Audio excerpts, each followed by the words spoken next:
दोस्तों नमस्कार, मैं बी कुमार और आप देख रहे हैं यूनिवर्सल ह्यूमन राइट्स न्यूज़।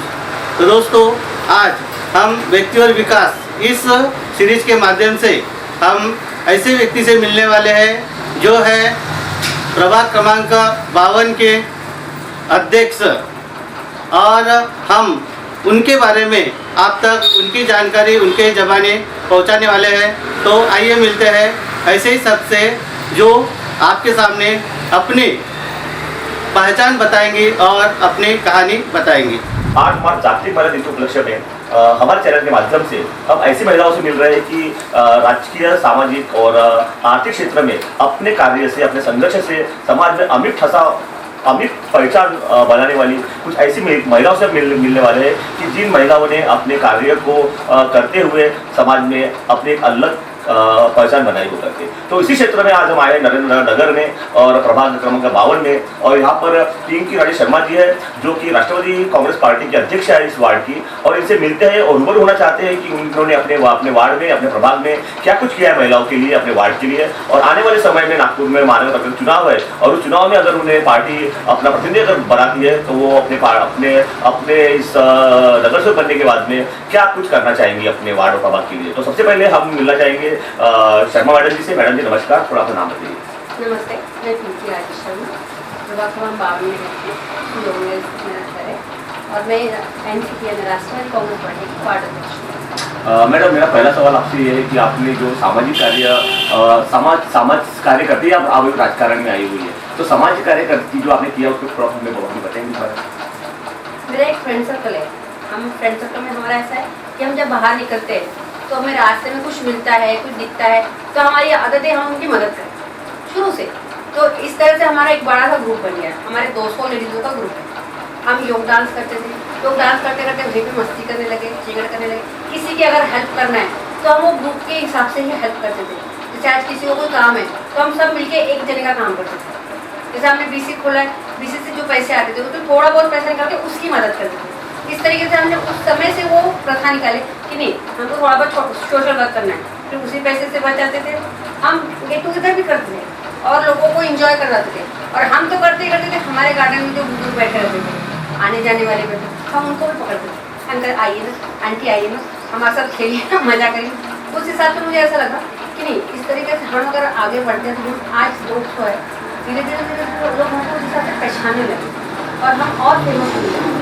हमको लगा कि नहीं, हमारे हिसाब से अगर हमारे काम करने से किसी का फायदा होता है तो फिर क्यों नहीं करते। तो हम हमारे ग्रुप के सबसे हम फायदा भी करते हैं कि चलो आज यहाँ पे चले जाते हैं, आज इसका किसी का बर्थडे है, आंटी का बर्थडे, तो आंटी का बर्थडे मना देते थे। उनके घर बाकायदा हम जाते थे, केक वक लेके, वो नहीं, उनको पता भी नहीं होता था और हम चले जाते।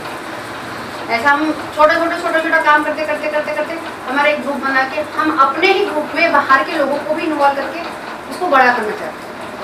और हमारे ग्रुप में ज़्यादातर पीछे की तो 85 वार्ड, हमारे जो पीछे 85 वार्ड है, छोटा ठीक है, उसमें की लेडीज़ ज़्यादा थी जो मिडिल क्लास की थी, जो घर काम करती थी, वो अपना टाइम निकाल के हमारे तो उनके साथ मज़ा करना और उनको मज़ा करवाना, क्योंकि बेचारी दिन भर फ्रस्ट्रेट होती थी, काम करती थी, थकती थी, वो गार्डन में आके जो एंजॉय करती थी और वो जो खुश होती थी, उसकी खुशी के लिए हम हर कार्यक्रम करते थे कि चलो छोटा मोटा कार्यक्रम निकालो ताकि औरतें वहाँ पे पहुँचे। और उसमें हमारी शर्मा जी बड़ा सपोर्ट करती थी। मैं बोलती थी शर्मा जी आज जितने लोगों का है 200 प्लेट नाश्ता लेके था, तो हमारे शर्मा जी निकालते थे पता, यहाँ पे थोड़ा सस्ता मिलता है, यहाँ से लेते हैं। अच्छा, तो काफी यानी आपने अपने वर्क को एंजॉय किया, आपने एंजॉय करते हुए वर्क किया हमने। हाँ, यानी कैसे तनाव नहीं आने दिया। मैडम 200 लोगों का ग्रुप है आपका, ने आपने बताया, और पिछले वक्त में जब अभी संक्रांति का जो त्योहार आया था उसमें आपने 500-600 महिलाओं को एक जगह पे लाया हुआ, कैसे क्या किया आपने, क्या आपको बताइए। हाँ, ये बात तो मुझे भी आश्चर्यचकित लग रही है कि 500 लोग आए। मैंने तो सिर्फ फेसबुक और मेरे व्हाट्सएप और इंस्टा पे ही मेरी पोस्ट चलाया था कि हल्दी कुकू का प्रोग्राम है, सभी आइए। तो मुझे पर्सनली उधर से फोन आते थे कि मैं 4-5 औरतों को ला सकती ना, मैं 10 औरतों को ला सकती। मैं उनको बोलती थी बिल्कुल, मैं मना किसी को नहीं करती थी, भाई तेरी जो फ्रेंड सर्कल है तू ले गया। ऐसा नहीं बोलती थी मैं कि नहीं मेरे तो 10 ही जने गया तो तू 10। सबको मालूम है कि पिंकी खुले दिल वाली है, बड़ा प्रोग्राम रखी होंगी। तो मैंने सिर्फ फेसबुक, इंस्टा और मेरे व्हाट्सएप पे ये मुहिम चलाई थी और रेगुलर कंटिन्यू 3 दिन से वो मेरी पोस्ट चल रही थी। और पर्सनल मेरे जो फ्रेंड सर्कल है उनको दे दिया था, उन्होंने भी अपने पोस्ट पे चलाया। तो हमको एक अनुमान नहीं था कि इतने लोग आएंगे। और आप यकीन नहीं मानोगे, जब औरतें आई तो सिंगल एक भी लेडी नहीं थी, एक भी सिंगल लेडी नहीं थी। जो जो लेडीज आई वो ग्रुप में, किसी का 5 का ग्रुप आया, किसी का 7 का ग्रुप आया, कोई अपनी कॉलोनी के साथ आई, कोई अपने बहन के बच्चे, ऐसा ग्रुप बना के आया। मतलब उन्होंने पर्टिकुलर उस दिन के लिए लगा के रखा था शायद सुबह से, या शाम को चलना है पिंकी आदि को में। यानी पिंकी शर्मा इस वार्ड 52 में, प्रभाग 52 में एक नाम है, एक पहचान है। कैसे बनी नाम है? मैं वैसे भी शुरू से ही, जैसे मेरे मिस्टर का दूध का काम है और आज मुझे 25 साल हो गए, 20 साल हो गए, 20-25 साल हो गए उनको दूध का काम करती हूँ। तो हम मैं शुरू से कहाँ मिलूँगी, लोगों को रोड पे मिलूँगी। सबको पता है कि पिंकी शर्मा रोड पे ही मिलेगी। बात बहुत बाई चांस हम लोग घर पे रहते हैं, क्योंकि दूध का काम होने से क्या होता है, सुबह 3 बजे से काम करना पड़ता है, गाड़ी हिसाब लड़कों का भी दूध का। तो हम मार्केट एरिया में ही रहते हैं, हमको अपना मार्केट कवर तक रखना है, हमारे मार्केट को भी सेफ रखना है, धंधे को भी सेफ रखना है। तो हम मार्केट एरिया में ही रहते हैं। मार्केट एरिया में होने से क्या होता है, हर दुकानदार, ग्राहक घर में और इवन हमारी कॉलोनी में हर किसी से मेरी पहचान है। और मेरी एक आदत है कि मेरा काम, मैं रास्ते में रुक के बात करती हूँ। मेरी आदत है कि मेरे को कोई दिखा, वो रुके कि नहीं रुके, मैं उसको रुका के बात करती हूँ और पूछती भी, अरे तू तो दिखती नहीं आज, कहाँ है, ऐसा मेरी एक आदत है। तो मैं कहीं पर भी जाऊँगी तो आज मुझे सब पहचानते हैं, अरे ये तो दूध वाली की बीवी है। मुझे शर्म नहीं आती है बोलने में कि मैं दूध वाली की बीवी हूँ, क्योंकि उससे मैं कमा रही हूँ और उसी से मेरा घर चल रहा है। मुझे शर्म नहीं आती बोलने में कि मैं दूध वाली की बीवी हूँ। सहज, सरल और स्वभाव आपका, हंसमुख व्यक्तित्व। मगर अभी आप राजकीय राजकारण में आप अध्यक्ष आए हो राष्ट्रवादी कांग्रेस पार्टी की, कैसा महसूस करती है आप? इतना बड़ा पद आपका है और पार्टी ने अगर आपको नगर चौक के लिए अगर आपको चुनाव में खड़ा किया तो आप महिलाओं के लिए क्या? पहली बात ये, मैं जब खुद काम करती तो मैं चाहती हूँ कि हर महिला काम करे, हर महिला अपने पैर पे खड़े हो, हर महिला इंडिपेंडेंट रहे, अपने पति के पैसे पे रहकर और फिर उससे मार खा के जीना नहीं है। दोनों इक्वली काम करो, इक्वली रहो, तो मार खाने का सवाल ही नहीं आता। जब हम खुद काम करते हैं तो पति भी हमारे साथ बराबर नहीं रहता है। तो मैं चाहती हूँ कि जैसा मैं कमाती हूँ, हर औरत अपने आप में आत्मनिर्भर रहे। आत्मनिर्भर, अगर औरत आत्मनिर्भर रहती है तो हमारा परिवार सुरक्षित रहता है। बच्चे वो देख के खुद भी आत्मनिर्भर अपने आप ही बनते हैं। बच्चों में भी एक सिक्योरिटी आती है, हमारी मम्मी पापा दोनों सेफ है, अच्छे हैं, तो वो खुद भी अपनी इसमें कोऑर्डिनेशन रखते हैं। बेटा बेटी जो भी हो, लड़ते नहीं है, नहीं भाई, माँ बाप नहीं लड़ते हैं तो फिर हमारे घर का माहौल जब अच्छा रहता है तो ऑब्वियसली हमारे एरिया का माहौल और समाज का माहौल अपने आप अच्छा हो जाएगा। तो जब हर औरत आत्मनिर्भर रहेगी तो मुझे ऐसा लगता है हमारा समाज का एरिया, पूरा देश ही आत्मनिर्भर हो जाएगा। तो फिर क्या बात? आपने कहा था कि बैंकिंग प्लॉट के एरिया आपके एरिया को लगता है, आपके प्रभाव में पंचायत प्लॉट के एरिया आपके प्लॉट को लगता है और आपको प्रभाव में आता है, तो काफ़ी वहाँ पर कुछ डेवलपमेंट की रिक्वायरमेंट है। तो वहाँ पे आप पानी सुविधा है, विद्युत वगैरह जो कुछ सुविधा होगी वहाँ पे, जो कुछ लगता होगा, क्या क्या सुविधा है और क्या क्या भूल गई वहाँ पर, कुछ बताएंगे तो बारे में? देखिए, आज बीजेपी के राज में हर जगह सुविधाएं तो बहुत, ऐसा कहीं नहीं है कि कच्ची सड़क, हर जगह डामर सीमेंट की सड़क है, कच्ची सड़क कहीं नहीं है। पानी हर घर में पहुंचता है, नहीं पहुंचता ऐसा नहीं कहूँगी, क्योंकि बीजेपी वालों ने काम नहीं किया ऐसा नहीं, उन्होंने भी किया है, पर उन्होंने छोटे छोटे घरों को नहीं देखा, उन्होंने लोगों के रोजगार को नहीं देखा, उन्होंने सब सुविधा दी पर लोग उन्होंने कमाई नहीं दी। मैं कमाई देना चाहती हूँ लोगों को, वहाँ हर घर में जो औरतें उनको कमाई देना चाहती हूँ। मैं छोटे छोटे गृह उद्योग खोलना चाहती हूँ औरतों के लिए कि वो आत्मनिर्भर बने। वो अगर एक औरत कमाती है अपने घर में, नहीं किसी के घर में ना जाए, एक छोटा सा एग्जाम्पल, मैं घर में हूँ, घर बैठे अगर मैं कमाती हूँ, बाहर नहीं जाती, तो आदमी में कुछ बच्चे भी खुश, अरे हमारी मम्मी घर का भी करती है, कमाती भी है। तो आप लोगों को रोजगार देना, रोजगार देना चाहती हूँ, गृह उद्योग भी। हाँ, काफ़ी बड़ा प्रभाव है आपका और काफ़ी बड़ा एरिया है आपका।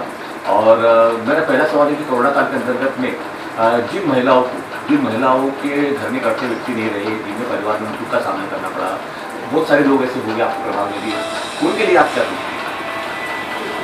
बहुत अच्छा बात है, इस भाषा को गया और उनके घर में क्या हुआ, हम सिर्फ अनुमान लगा बाकी वो जो झेल रहे हैं वो हम झेल नहीं।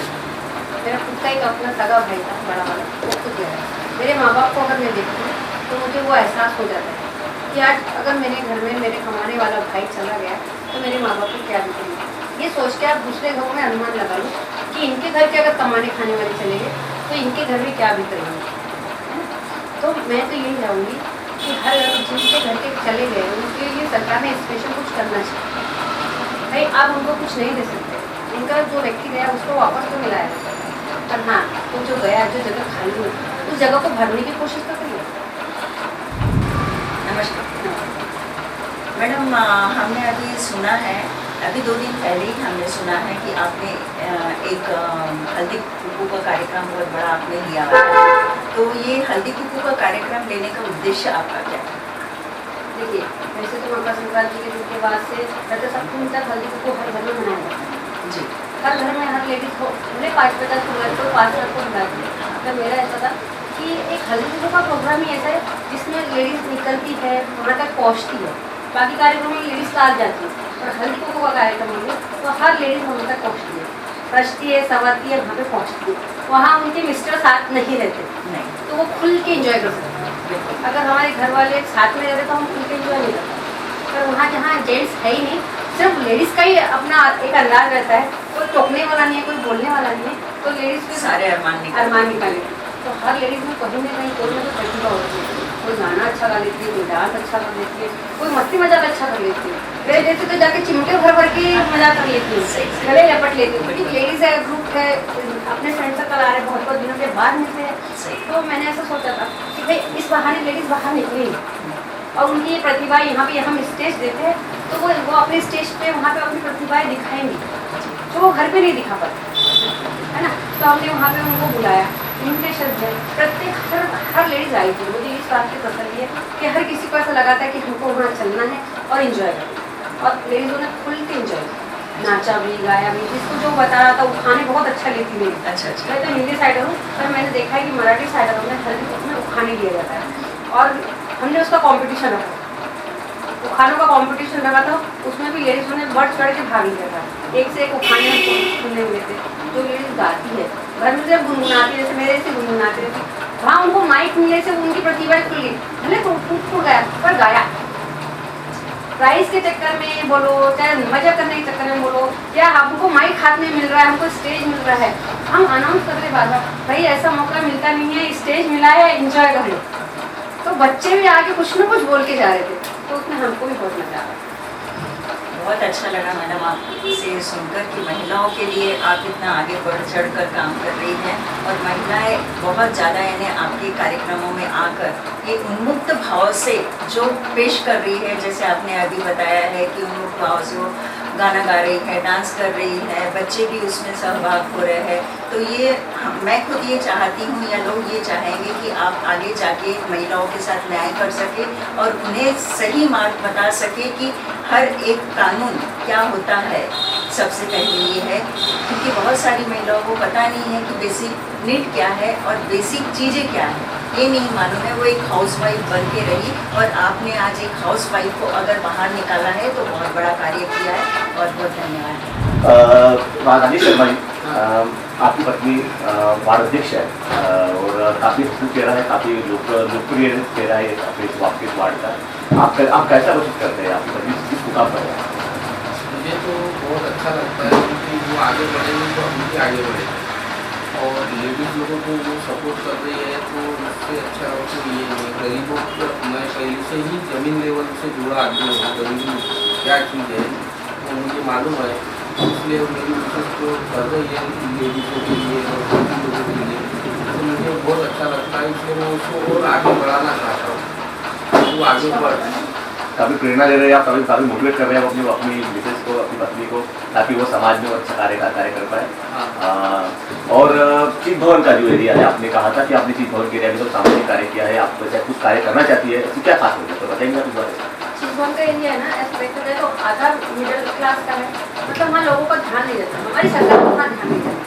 पुनर्वसन होने के बाद जो लोग दूर जहाँ जिन लोगों को पुनर्वसन कर दिया गया, उनकी तरफ भी लोगों का ध्यान नहीं है, हमारी सरकार का ध्यान नहीं है कि लोग वहाँ किस हालत में। वहाँ पे लोगों का ऐसा है कि हम है शहर में, पर आप वहाँ जाके देखो तो ऐसा लगे किसी गाँव के में आते हैं, वहाँ चलने के लिए रास्ते भी नहीं है। लोग बारिश में इतने पानी में अपने बच्चे को गोदी में उठा के जाते हैं। ऐसा इलाका जिसमें चीज़ वो ना बोलेंगे तो नागपुर सिटी है, और नागपुर सिटी में अगर यह हाल है कि लोग चल नहीं पा रहे, सांप बिच्छू कीड़े घर में आए दिन निकलते, और वो आए दिन किसी न किसी को काटते हैं और वो लोग दवा पे लेके भागते हैं। तो तो मैं चाहती हूँ कि सच में सरकार को बोलना चाहती हूँ कि उनकी तरफ ध्यान दीजिए। वो गरीब है पर इंसान तो है, वो नहीं लगा सकते पैसा, पर आप तो लगा सकते हो। आप वहाँ सड़क बना के दीजिए। उनको पानी की दिक्कत है तो पानी कई कई दूर जाके पानी लेके आते हैं। पीने के पानी का सुख नहीं है उनको चलने के लिए रास्ते का सुख नहीं है। बच्चों को अंदर रखते, बच्चों को बाहर नहीं निकलने देते। बारिश में नाले इतना पानी होने के बाद भी बावजूद बच्चों को स्कूल भेजना बहुत बड़ी बात है। 2 दिन उठा के कंधे में उठा के उनको रोड तक लगाते और फिर उनको स्कूल छोड़ा जाता है। मैं वो प्रभाग में जाती हूँ हर साल, हर बार में तो हफ्ते 15 दिन में जाती रहती हूँ। उनके साथ रहती हूँ, उनके साथ रहना मुझे अच्छा लगता है। वहाँ मैं इंजॉय करती हूँ लोगों के साथ, क्योंकि वो अपनापन लगता है। वहाँ जाके उनके साथ बैठो, उनकी बातें सुनो। फिर वो बोलते हैं मैडम जी ऐसा, मैडम जी ऐसा।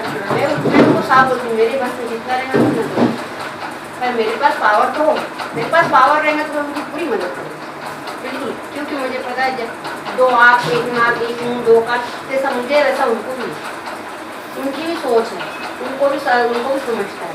वो भी सोचते हैं कि हमारे पास ये क्या हो रहा है। एक छोटी छोटी सी नीड के लिए वो बहुत दूर दूर जाते हैं, बहुत बड़ी बात है।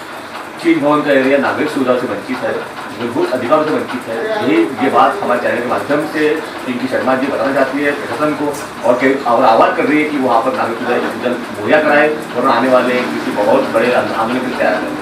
तो ये थे हमारे पिंकी शर्मा जी जो बेहद सरल भाव में, बहुत सरल भाषा में आने प्रशासन को अपने आने वाले बड़े आंदोलन के लिए सचेत कर रही है। और हम भी चाहते हैं मैडम कि आने वाली जो 8 मार्च है, 8 मार्च का तारीख जो महिला जागृति दिन है, उसके लिए आप थोड़ा सा शुरू से बताओ। देखिए हर महिलाओं का दिन है, वो तो सिर्फ मेरा नहीं, तो हर महिलाओं का दिन है। हम तो इसको पहले भी इंजॉय करते थे और 8 मार्च हम तो बड़े बेसब्री से इंतजार कर रहे हैं कि 8 मार्च कब आए। 8 मार्च आएंगे तो हमारे तो बहुत सारे प्लान हैं। इसी बहाने जैसे इस तरीके से हल्दी को किया, इसी तरह से हम वुमेन्स डे मनाने वाले हैं। आपको बता रही हूँ मैं, इसी ग्राउंड में होने वाला है और हम सब लेडीज इसी में यही इकट्ठा होने वाली है। और वुमेन्स डे बिल्कुल रेड कलर के ड्रेस में मनाने वाले हैं। ड्रेस कोड रहेगा रेड कलर। मैं तो आज से ये आपको बता दूँ कि ladies dress code red colour में लेडीज उभर के दिखती और हर लेडीज उभर के दिखे तो हम दिखाते ही हैं। रेड ड्रेस कोड में लेडीज उभर के दिखती है, वही हंसमुख अंदाज, वही सरल भाषा, वही मिलन सा व्यक्तित्व। तो ये थे हमारे आज के खास चेहरे पिंकी शर्मा जी। और हम आने वाले समय में चाहेंगे कि वो उन्हें अगर चांस मिलता है वो फ्यूचर आते हैं तो अपने वार्ड प्रभाग के लिए खास करके जो उन्होंने कहा है कि उनका प्रभाग है चीज भवन का जो प्रभाग है जहाँ पे बहुत सारी सुविधाओं का उन्होंने वो अभाव है, उसके लिए वो वर्क कर रहे हैं। यूनिवर्सल वुमेन राइट वर्क के लिए मैं तहाड़ के साधना मैडम, आंट्रे सर और अपने मिश्रा साहब के साथ में। पिंकी जी, आप राष्ट्रवादी कांग्रेस की अध्यक्ष है, वार्ड अध्यक्ष है 52 की, ठीक है ना। तो आपको परिवार का कितना सपोर्ट मिला है, आपके हस्बैंड से आपको कितना सपोर्ट मिला? अगर मुझे सपोर्ट नहीं मिलता तो मुझे नहीं लगता कि मैं इस फील्ड में आगे जा पाती थी, एनसीपी में ज्वाइन कर सकती थी। जी। अगर मेरे हस्बैंड ने मुझे फुल सपोर्ट किया है और उनका बोलना ऐसा है कि तू आगे बढ़, कुछ कर।